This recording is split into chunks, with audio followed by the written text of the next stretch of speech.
Most cinephiles today know John Ford as director of such great films as The Man Who Shot Liberty Valance and The Searchers.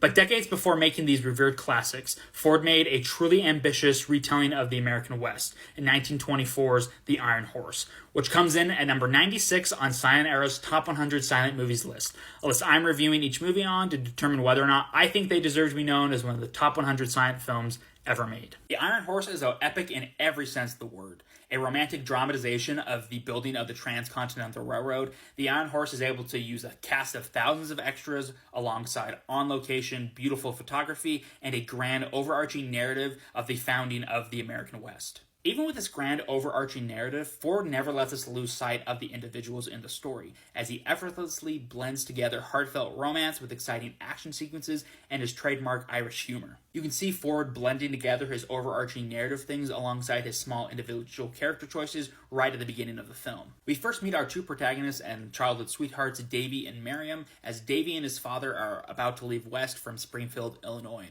Abe, long before he becomes President Lincoln, is a resident of the town and is supportive in seeing Davy and his father go out to the West, foreshadowing his bigger role later to come in the film. We cut to June 1862, where a now grown-up Miriam is in Washington, D.C. and gets to meet President Lincoln, just as he is about to sign the bill that authorizes the building of the Union and Central Pacific Rail lines. In this scene, one of Lincoln's generals pleads with him not to sign the bill, saying that it would be an unnecessary distraction from the ongoing Civil War.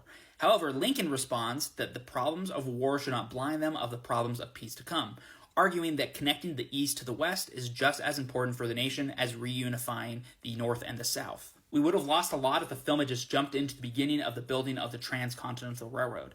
Instead, Ford uses this 25 minutes of exposition to set the stage for not just the message of the film, which it wears on its sleeve, but also the main motivations and personalities of the main characters. Of course, today we're a lot more skeptical and critical of the idea of American manifest destiny, as we well should be. But I think the Iron Horse still stays palatable because of Ford's focus on the multicultural nature of the American Western settlement, which a lot of films before and after don't really acknowledge too well. If you're a fan of John Ford or classic Westerns in general, the Iron Horse is a must-see, as it's able to take tried and true Western genre tropes such as corrupt businessmen and star-crossed lovers and make them seem new and fresh with the backdrop of a grand narrative epic. If you can't tell already, I'm a huge fan of this film, so I definitely agree with Silent Era's list that it does deserve to be known as one of the 100 best silent films ever made.